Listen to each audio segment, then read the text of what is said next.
Daddy, what is an instinct? An instinct, my dear, is an explanatory principle. But what does it explain? Anything. Almost anything at all. Anything you want it to explain. Don't be silly. It doesn't explain gravity. No. But that's because nobody wants instinct to explain gravity. If they did, it would explain it. We could simply say the moon has an instinct whose strength varies inversely as the square of the distance. But that's nonsense, Daddy. Yep, surely. But you mentioned instinct, not I. All right. But then, what does gravity explain? What explains gravity? Nothing, my dear. Gravity is an explanatory principle, too. Oh. Okay. Do you mean that you cannot use one explanatory principle to explain another? Never? Hardly ever. And that's what Newton meant when he said hypotheses non fingo. And what does that mean, please? Well, you know what hypotheses are. Any statement linking together two descriptive statements is a hypothesis. If you say, there was a full moon on February the 1st, and another on March the 1st, and then you link those two statements together in any way, the statement which links them is a hypothesis. I know what non means, but what's fingo? Fingo is a late Latin word, I guess, for to make. It makes a verbal noun fictio, from which we get fiction. Daddy, do you mean that Sir Isaac Newton thought that all hypotheses were just made up like stories? Well, that's what he ought to have thought. But I thought he discovered gravity. At least that's what they told us in school. No, my dear, he invented it. Oh, well, who invented instinct? I don't know. Probably biblical. But if the idea of gravity links together two descriptive statements, it must be an hypothesis. That's right. Then Newton did fingo an hypothesis after all. Yes, indeed he did. He was a very great scientist. Oh. Daddy, is an explanatory principle the same thing as an hypothesis? Nearly. Not quite. Because you see, a hypothesis tries to explain some particular something. But an explanatory principle like gravity or instinct really doesn't explain anything. It's a sort of conventional agreement between scientists to stop trying to explain things at a certain point. Then, is that what Newton meant? If gravity explains nothing but is only a sort of full stop at the end of a line of explanation, then inventing gravity was not the same thing as inventing an hypothesis, and he could say that he did not fingo an hypothesis. That's right. There's no explanation of an explanatory principle. It's like a black box. Oh. Daddy, what's a black box? A black box is a conventional agreement between scientists to stop trying to explain things at a certain point. I guess a temporary agreement. That doesn't sound like a black box. No, that's what it's called. Things often don't sound like their names, my dear. No. Now, it's a word that comes from the engineers, who do really have boxes, you know. And when they draw a diagram of a complicated machine, they use a sort of shorthand. And instead of drawing in all the details, they put a box to stand for a whole bunch of parts, and then they label the box with what the bunch of parts is supposed to do. So, your, quotes, black box is a label for what a bunch of things are supposed to do. That's right.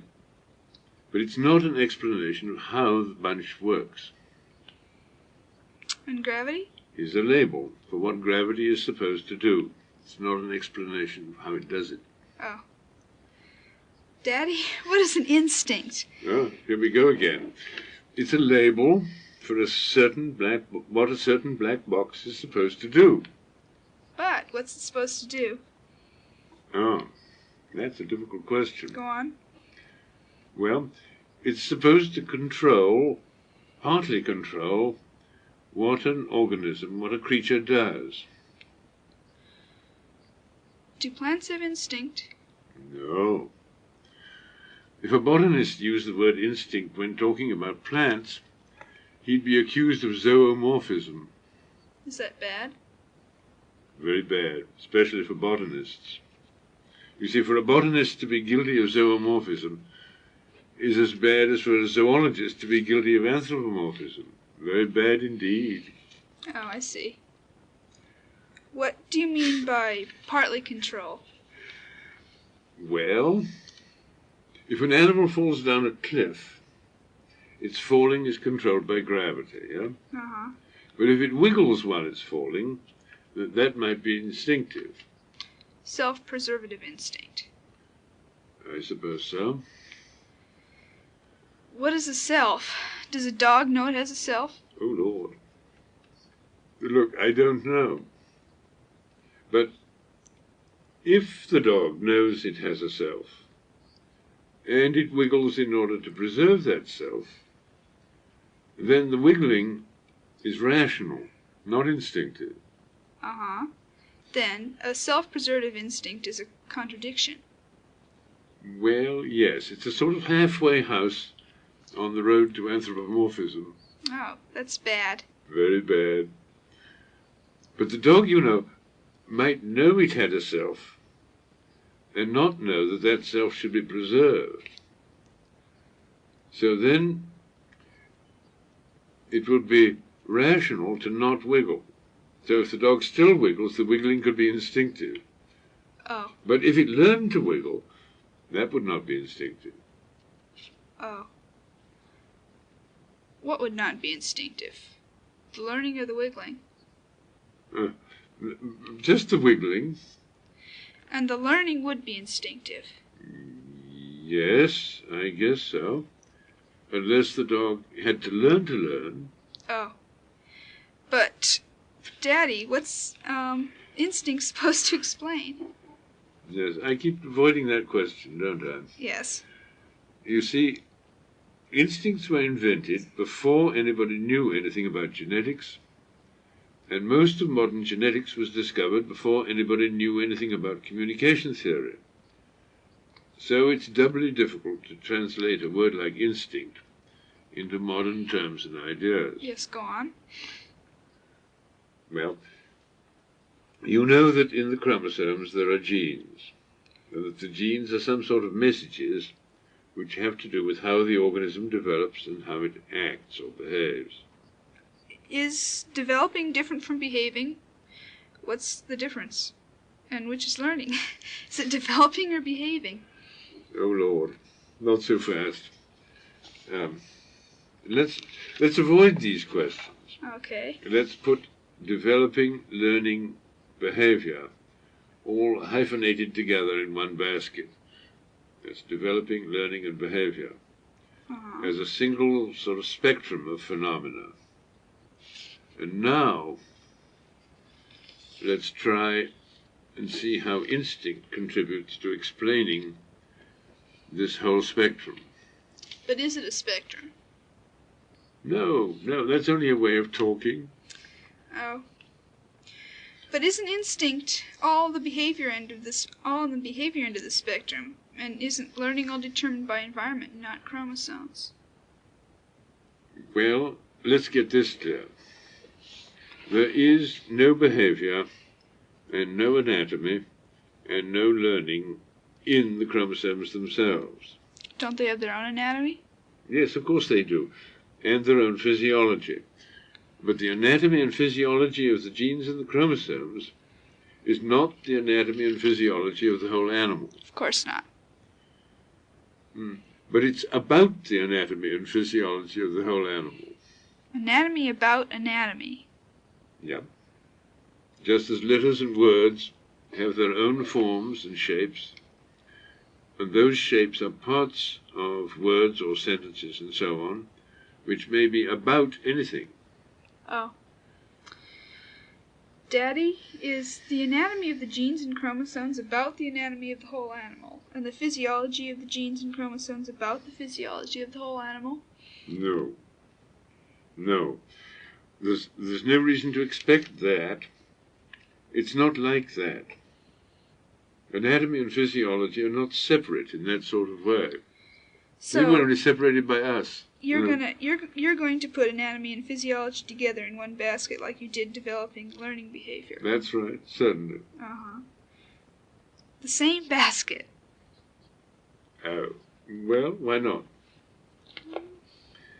I think developing, certainly, is right in the middle of the same basket. Right smack in the middle. Oh.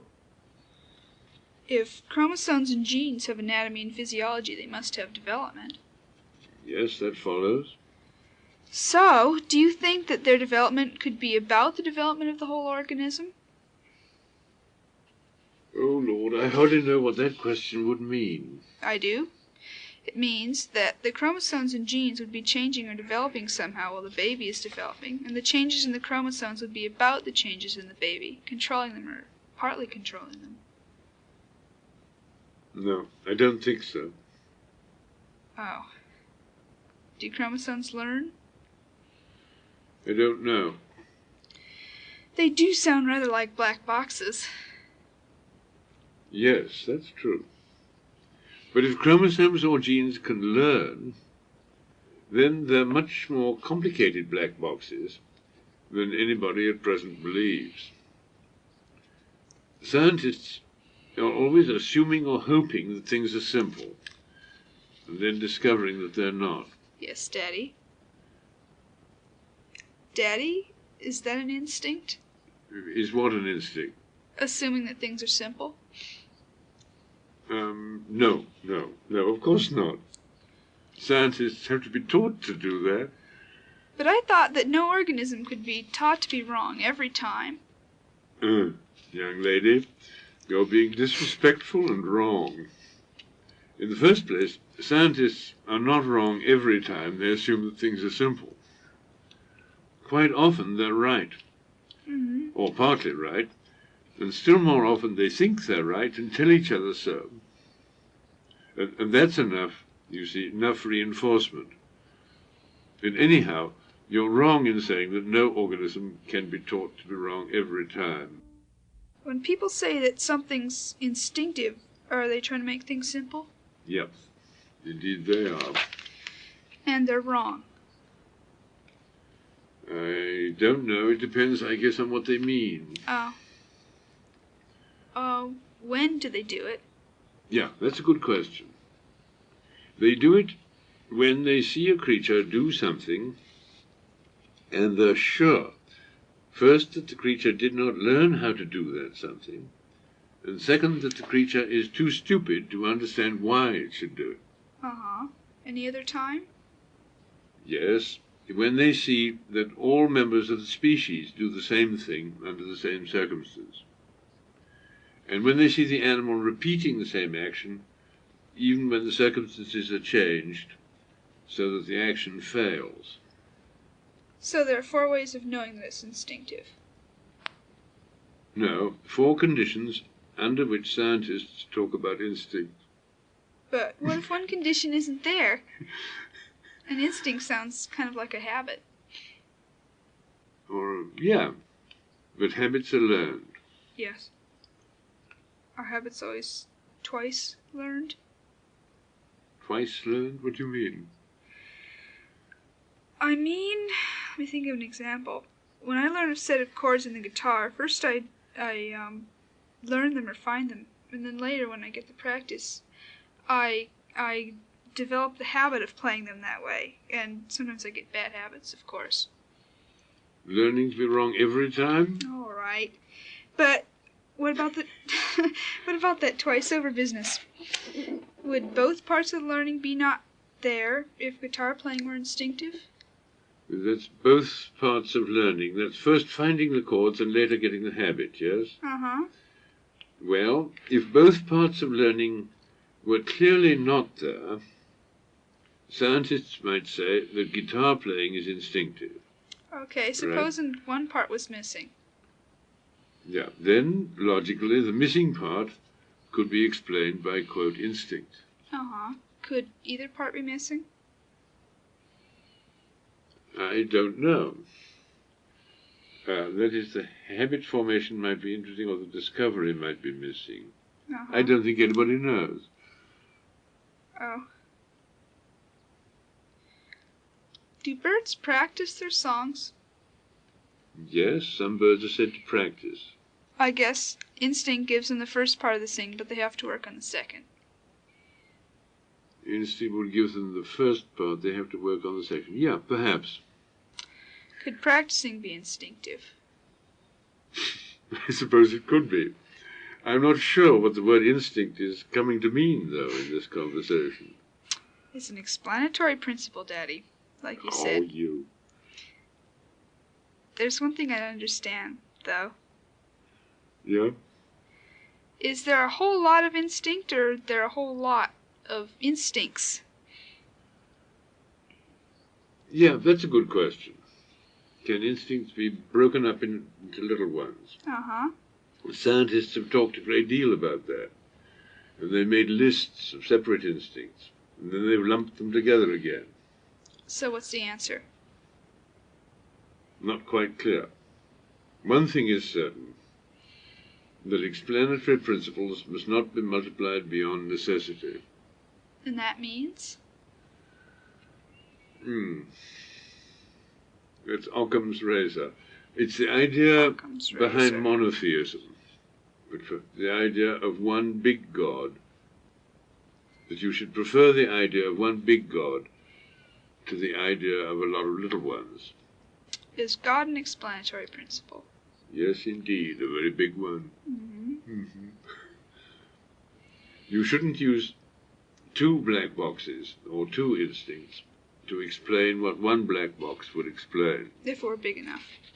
If it were big enough. No, it means...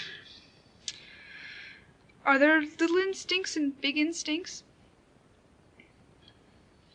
Yes, as a matter of fact, scientists do talk as if there were. They call the little instincts by other names, like reflexes, or innate releasing mechanisms. Yeah. Fixed action patterns, and so on. I see, like having one big gun to explain the universe, and a lot of little imps or goblins to explain the small things.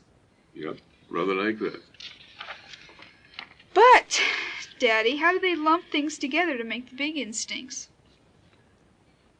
Well, for example, they don't say that the dog has one instinct which makes it wiggle when it falls down the cliff, and another which makes it run away from fire. Those would both be explained by a self-preservative instinct. Something like that, yes. But if you put those different acts under one instinct, then you cannot get away from saying that the dog has to use the notion of self. No, perhaps not. What would you do about the instinct for song and the instinct for practicing the song? Well, depending on what the song is used for. Both song and practice might be under a territorial instinct or a sexual instinct. I wouldn't put them together. No? Because what if the bird is also practicing picking up seeds or something? You might have to multiply the instincts beyond necessity. How do you mean? I mean, a food-getting instinct to explain the practicing picking up seed, and a territory instinct to explain the practicing song. Why not have a practicing instinct for both? That saves one black box. But then, you see, you'd throw away the idea of lumping together under the same instinct actions which have the same purpose. Yes, because if practicing is for a purpose, if the bird has a purpose, then practicing is rational and not instinctive. Didn't you say something like that? Yep, I did say something like that. Could we do without the idea of instinct? How would you explain things, then? Very simply. I just look at the little things. When something goes pop, the dog jumps. When the ground is not under his feet, he wiggles, and like that. You mean all imps and no gods? Something like that. Well, there are scientists who talk that way, and it's becoming fashionable. And they say it's more objective. And is it? Oh, yes. What does objective mean? Well, It means that you look very hard at those things which you choose to look at.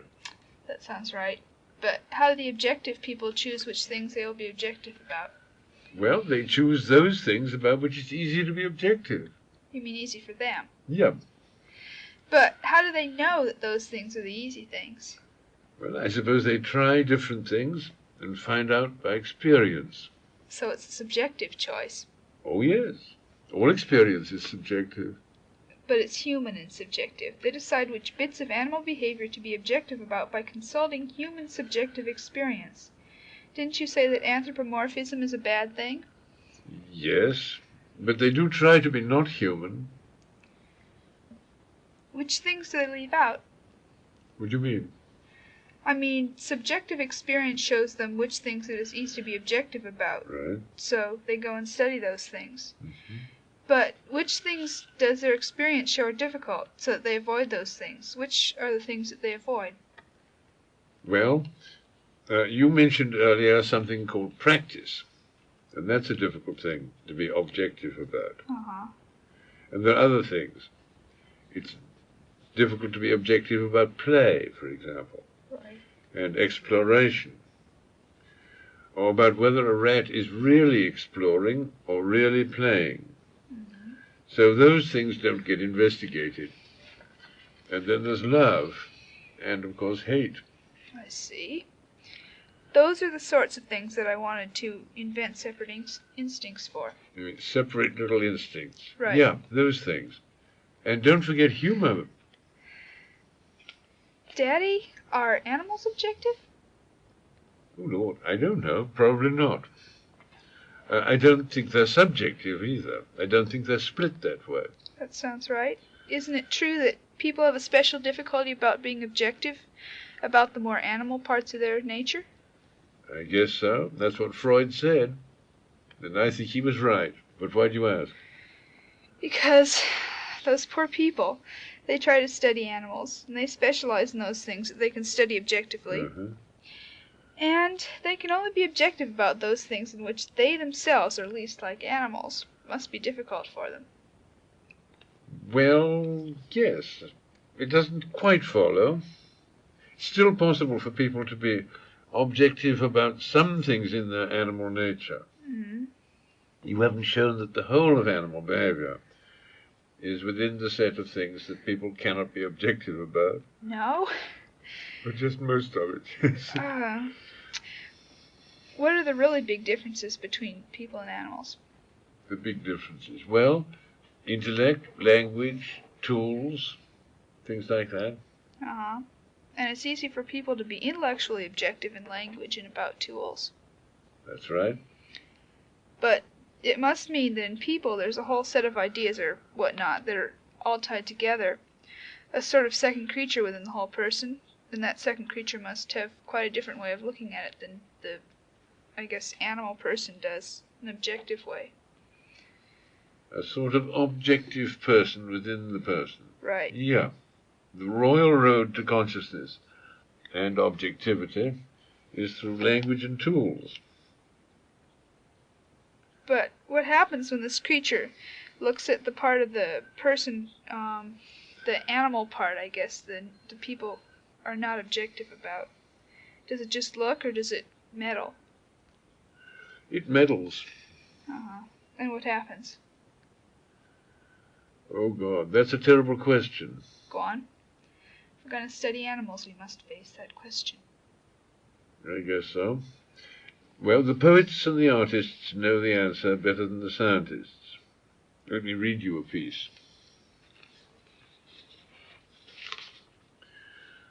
Thought changed the infinite to a serpent, that which pitieth to a devouring flame, and man fled from its face and hid in forests of night. Then all the eternal forests were divided into earths rolling in circles of space, that like an ocean rushed and overwhelmed all, except this finite wall of flesh. Then was the serpent temple formed, image of infinite, shut up in finite revolutions. Man became an angel, heaven a mighty circle turning, and God a tyrant crowned. I don't understand it. It sounds terrible. What does it mean? Well, it's not an objective statement. No. But it's talking about the effect of objectivity, what the poet calls here thought, the effect upon the whole person or the whole of life. Uh-huh. Thought ought to remain a part of the whole, but instead spreads itself and meddles with the rest. Go on. Well, it slices everything to bits. I don't understand. Well, the first slice really is between the objective thing and the rest. Then inside the creature that's made in the model of intellect, language and tools, it is natural that purpose will start. Tools are for purposes, and anything which blocks purpose is a hindrance. Yes. So the world of the objective creature gets split into helpful things and hindering things. Yes, I see that. All right? Then the creature applies the same split to the world of the whole person. Oh. And helpful and hindering become good and evil with capital yes. G's. Yes. And the world is then split between God and the serpent. Then was the serpent temple formed. And after that, more and more splits follow, because the intellect is always classifying and dividing things up. Multiplying explanatory principles beyond necessity. That's right. So, inevitably, when the creature looks at animals, it splits things up and makes the animals look like human beings after their intellects have invaded their souls.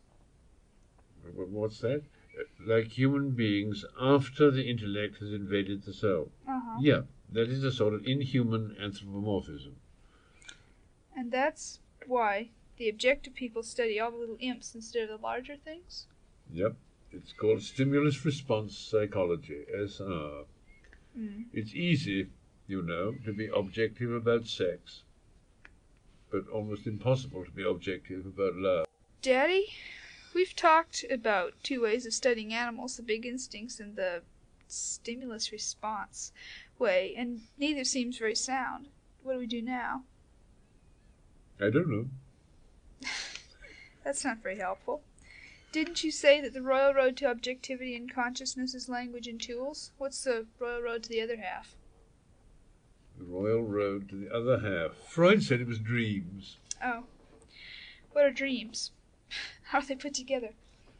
Well, dreams are bits and pieces of the stuff of which we are made, the non-objective stuff. Okay. How are they put together? Look, aren't we getting rather far from the question of explaining animal behavior? I don't know. I don't think so. It looks as if we're going to be anthropomorphic in one way or another, we might as well. Well, I don't know. It seems wrong to build our anthropomorphism on the side of man's nature, which is least like the animals. So let's do the other side. Let's use dreams. I guess that's sense, yeah. Anyway, it wasn't I that said it, it was Freud, but... Yeah, okay. But how are dreams put together, to get back to my question? How are dreams put together? You mean, how are two dreams related to each other? No, because, as you said, they are only bits and pieces. What I mean is, how is a dream put together inside itself? Could animal behavior be put together in the same sort of way? I don't know where to begin. Well, do dreams go by opposites? Oh, Lord, that old folk idea. No, they don't predict the future. Dreams are sort of suspended in time. They don't have any tenses. But if a person is afraid of something, which he knows will happen tomorrow, he might dream about it tonight. Surely. Or about something in his past. Or about both past and present. But the dream has no label in it to tell him what it is about. Yeah. It just is. Do you mean it's as if the dream had no title page? That's right. It's like an old manuscript or a letter that's lost its beginning and end. The historian or the analyst has to guess what it's about and who wrote it and when and what's inside, guessing from what's inside it. Then we're going to have to be objective. Indeed. But we know that we have to be careful about being objective. We have to watch that we don't force the concepts of the creature that deals in language and tools upon the dream material. How do you mean? Well, for example, if dreams somehow have no tenses and are somehow suspended in time, then it would be forcing the wrong sort of objectivity to say that the dream predicts something. Equally wrong to say it's a statement about the past. It's not history. Only propaganda? What do you mean? I mean, is it like the sort of stories that propagandists write when they say, which they say are history, but which are really only fables? Yes, that's right. Dreams are in many ways like myths and fables. But they're not consciously made up by a propagandist, not planned. Does a dream always have a moral? I don't know about always. Often, yes. But the moral is never stated in the dream. The psychoanalyst tries to get the patient to find the moral. And really, the whole dream is the moral. What does that mean? Well, I don't quite know. Well, do dreams go by opposites? Is the moral the opposite of what the dream seems to say? Oh, yes, often it is. That is, dreams often have an ironical or sarcastic twist to them, a sort of reductio ad absurdum. For example? Well, a friend of mine was a fighter pilot in World War II. After the war, he became a psychologist, had to sit for his PhD orals. And then he began to be terrified of sitting for the orals, of the exam. Right. And then the night before the exam, he had a nightmare in which he experienced again being in a plane in which he'd been shot down. And next day, he went into the examination without fear. Why? Well, because it was silly for a fighter pilot to be afraid of a bunch of university professors who couldn't really shoot him down. How did he know that? Dream couldn't have been telling him that the professors would shoot him down. How did he know it was ironic? Well, the answer is he didn't know. The dream doesn't have a label on it to say it's ironic. But when people are being ironic in waking conversation, they don't tell you they're being ironic. No, that's true. I always think it's kind of mean. Yeah, I think it is. Daddy? Are animals ever ironic or sarcastic? No. I guess not. But I'm not sure those are quite the words we should use. Ironic and sarcastic are words for the analysis of message material in language. Animals don't have language. So it's sort of a part of the wrong sort of objectivity. All right. Then do animals deal in opposites? Well, yes, they do. Is that the same thing? Oh. How do they? When? Well, you know how a puppy lies on its back and presents its belly to a bigger dog. Yeah. That would seem to be inviting the bigger dog to attack. But really it works backwards in the opposite way. It stops the bigger dog from attacking. Yes, I see. It's sort of a use of opposites. But do they know that? You mean, does the big dog know that the little dog's saying the opposite of what he means? Yeah. And does the little dog know that's the way to stop the big dog? Yes. I don't know. I sometimes think the little dog knows more about it than the big dog. Anyhow, the little dog doesn't give any signals to show that he knows. He couldn't do that, could he? No. Then it's like the dreams. There's no label to say the dream is dealing in opposites. Oh, that's right. I think we're getting somewhere. Dreams deal in opposites and animals deal in opposites. And neither carry labels to say what they are dealing with. Yes, they don't carry labels to say when they're dealing in opposites. Uh-huh. Why do animals fight? Oh, Lord, for many reasons. Territory, sex, food. Daddy, you're talking like the instinct theory. Oh. I thought we agreed not to do that. All right. What sort of answer do you want to the question of why animals fight? Well, do they deal in opposites? Yes. A lot of fighting ends up in some sort of peacemaking. And certainly playful fighting is partly a way of affirming friendship, or discovering or rediscovering friendship. I thought so. But why are the labels missing? Is it for the same reason in both animals and dreams? I don't know. But you know, dreams don't always deal in opposites. No, of course not. Nor do animals. All right, then. Let's get back to that dream. Its total effect on the man was the same as if someone had said to him, "You in a fighter plane, quote unquote, is not equal to you in an oral exam." Yes. But the dream doesn't spell that out. It only says, "You in a fighter plane." It leaves out the not. Oh. And it leaves out the instructions to compare the dream with something else. It doesn't say what he should compare it with. All right. Let's take the not first. Is there any, quotes, not in animal behavior? Oh, how could there be? I mean, can an animal say by its actions, quotes, "I will not bite you"? No. To begin with, you see, communication by action, which is what they do, communication by action cannot possibly have tenses. They're only possible in language. Didn't you say that dreams have no tenses? Yes, I did. Okay, but what about not? Can the animal say, "I am not biting you"? That still has a tense in it. Oh. Oh, never mind. If the animal is not biting the other, he's not biting it, and that's it. But he might be not doing all sorts of other things. He might be not sleeping or not eating or not running and so on. How can he say, "It's biting that I'm not doing"?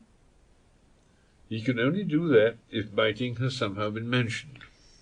Do you mean he could say, "I am not biting you" by first showing his fangs and then not biting? Something like that. But what about two animals? They'd both have to show their fangs. Yeah. And it seems to me that they might misunderstand each other and get into a fight. Yeah. There's always a danger. When you deal in opposites, don't or cannot say what you're doing, and especially when you do not know what you're doing, there's a danger of misunderstanding. Yeah, it'd be better if they dealt in opposites all the time. But the animal would know that they bared their fangs in order to say, "I won't bite you." I doubt it. I doubt if they'd know that they bare their fangs to say, "I won't bite you." Certainly, neither animal knows it about the other. Your fangs are showing, "I don't know that you don't mean it." Uh-huh. The dreamer doesn't know at the beginning of the dream how the dream is going to end, you see. Then it's a sort of an experiment. Yeah. So they might get into a fight in order to find out whether it was fighting. Fighting was what they had to do. That's right. But I'd rather put it less purposively, that the fight shows them what sort of relationship they have after it.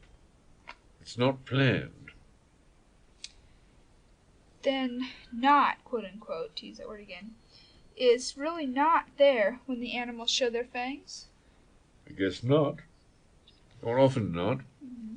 Perhaps old friends might engage in playful fighting and know right from the beginning that they're not what they are not doing, and what they are doing, of course. All right. Then the not is absent in animal behavior because not is part of the verbal language, and there cannot be any action signal for not. And because there is no not, the only way to agree on a negative is to act the whole thing out reductio ad absurdum. Right. You have to act out the battle to prove it isn't one, and then you have to act out submission to prove that the other won't eat you. That's right. Did the animal have to think that out? Oh, Lord. The animals have to think it out. I don't think so. Because Because, you see, it's all necessarily true. Mm-hmm. It's true in the action. What is necessarily true will govern what you do, regardless of whether you know that it is necessarily true. If you put 2 apples with 3 apples, you will get 5 apples, even though you cannot count.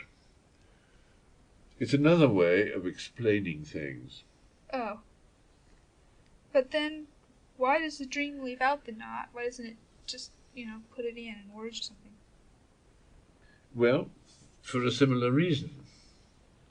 Dreams are made of images and feelings, and if you're going to communicate in images and feelings, you again are governed by the fact that there is no image for not.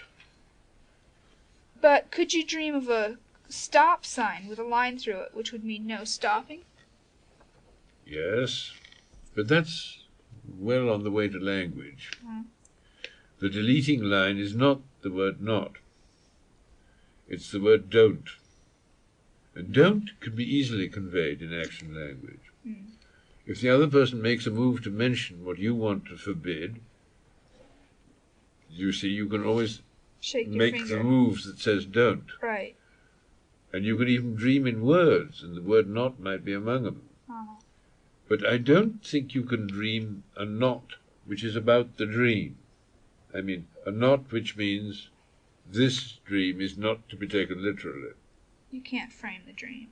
You can't frame the dream, though in very light sleep one does know sometimes that one is dreaming. But, Daddy, you still haven't answered the question about how dreams are put together. I think I have answered it. Let me try again. A dream is a metaphor, or a tangle of metaphors. You know what a metaphor is? Yes. If I say you are like a pig, that is a simile, but if I say you are a pig, that's a metaphor. Yes. When a metaphor is labeled as a metaphor, it becomes a simile. And it's that labeling that the dream leaves out. Right. A metaphor compares things without spelling out the comparison. Takes what is true of one group of things and applies it to another. When we say a nation decays, we are using a metaphor, suggesting that some changes in the nation are like changes which bacteria produce in fruit, say. But we don't stop to mention the fruit or the bacteria. And a dream is like that. No, it's just the other way round. Oh. The dream would mention the fruit and possibly the bacteria, but would not mention the nation. The dream elaborates on the relationship, but doesn't identify what are the things that are related. Could you make a dream for me? You mean on this recipe? Yeah. Well, let's take a piece of the verse I read you just now and turn it into a dream. It's almost dream material the way it already stands. For most of it, you have only to substitute images for the words, and the words are pretty vivid anyway. Yeah. All right, but the whole string of metaphors and images is pegged down by the word thought, which tells you what it's about. And that wouldn't be so in a dream. What do you mean, pegged down? I mean by that first word, thought. That word the writer uses literally, not metaphoric, you see. Yeah. And that tells you what it's all about. And in a dream?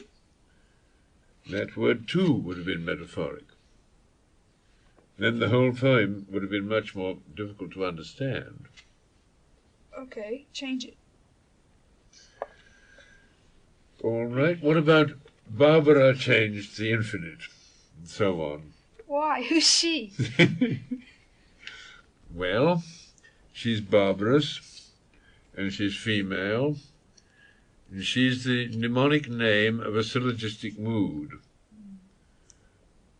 I thought she'd do rather well as a monstrous symbol for thought. You know, the syllogism in Barbara, Socrates is a man, men die, you know. All right? Vaguely. So I can see Barbara, you see, with a big pair of calipers, pinching her own brain to change her universe. Stop it. All right, but you see what I mean by saying that in dreams the metaphors are not pegged down. Do animals peg down their metaphors? No, they don't have to. You see, when a grown-up bird makes like a baby bird in approaching a member of the opposite sex, he's using a metaphor taken from the relationship between child and parent. He doesn't have to peg down whose relationship he's talking about, because it's obviously the relationship between himself and the other bird. They're both often present. But don't they ever use metaphors, act out metaphors about something other than their own relationship? But something other than their own relationship? I don't think so. No, not mammals. I don't think birds do either. Bees, perhaps. Bees. And, of course, people. There's one thing I don't understand. Yep. Well, we found a whole lot of things in common between dreams and animal behavior. Yes? You talked about genes and chromosomes carrying messages about development. Do they talk like animals in dreams? I mean in metaphors with no knots, or do they talk like us? I don't know.